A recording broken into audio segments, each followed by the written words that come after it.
ये team work है। कौरव क्यों हारे और पांडव क्यों जीते, इसकी जो अगर हम लोग एनालिसिस करते हैं तो पांडव तो 7 अक्षौहिणी, कौरव 11 अक्षौहिणी, बट पांडव वो टीम वर्क में काम कर रहे हैं।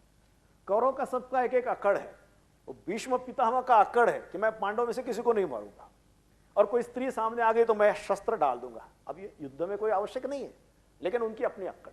द्रोणाचार्य की अक्कड़, मैं तो ब्राह्मण आदमी हूं, हिंसा मेरा काम नहीं, मैं तो शस्त्र सिखाने का काम करता हूं, युद्ध के बीच में कोई गलत समाचार आ गया, अशुभ समाचार आ गया, मैं शस्त्र छोड़ दूंगा। कर्ण की अपनी अक्कड़ थी कि दुर्योधन तू मेरा दोस्त है, बात सही है, लेकिन ये बूढ़ा मेरा हमेशा अपमान करता रहा है, तो जब तक भीष्म सेनापति है मैं लड़ाई नहीं करूंगा, जब जरूरत पड़ी बुला लेना, लेकिन भीष्म नहीं हो तभी बुला लेना। तो सबकी अपनी अक्कड़ थी। अब पांडव भी कुछ कम नहीं थे, पांडव की भी अपनी अक्कड़ थी। युधिष्ठिर की अक्कड़ थी कि मैं सच ही बोलूंगा। अब ये पता था कृष्ण को कि द्रोणाचार्य को मारना है तो अशुभ समाचार, अब अश्वत्थामा को मारना मुश्किल, इसलिए कृष्ण ने क्या किया प्लॉट, अश्वत्थामा नाम के हाथी को मारो। भीम को बताया तुम पहले हाथी को मारो, और चिल्लाओ मर गया अश्वत्थामा, मर गया अश्वत्थामा, मर गया।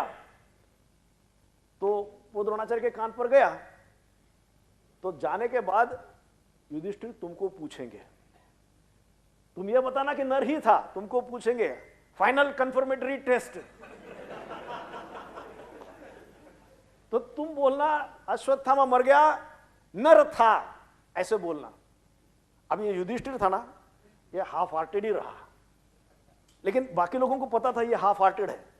तो जैसे मारा, हाथी को मारा, चिल्लाया भीम, द्रोणाचार्य ने पूछा आखिरी सवाल, युधिष्ठिर तुम सच सच बताओ अश्वत्थामा कौन था?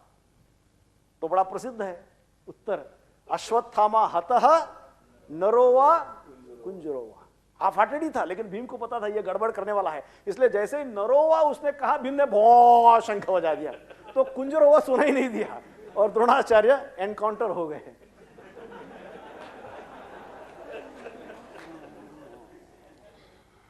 तो टीम बनाने के लिए अपनी अपनी अक्कड़ छोड़ना, अपनी जिद छोड़ना, अपना हट छोड़ना, ये छोड़ने की तैयारी हम लोगों की चाहिए। ये बड़ा मुश्किल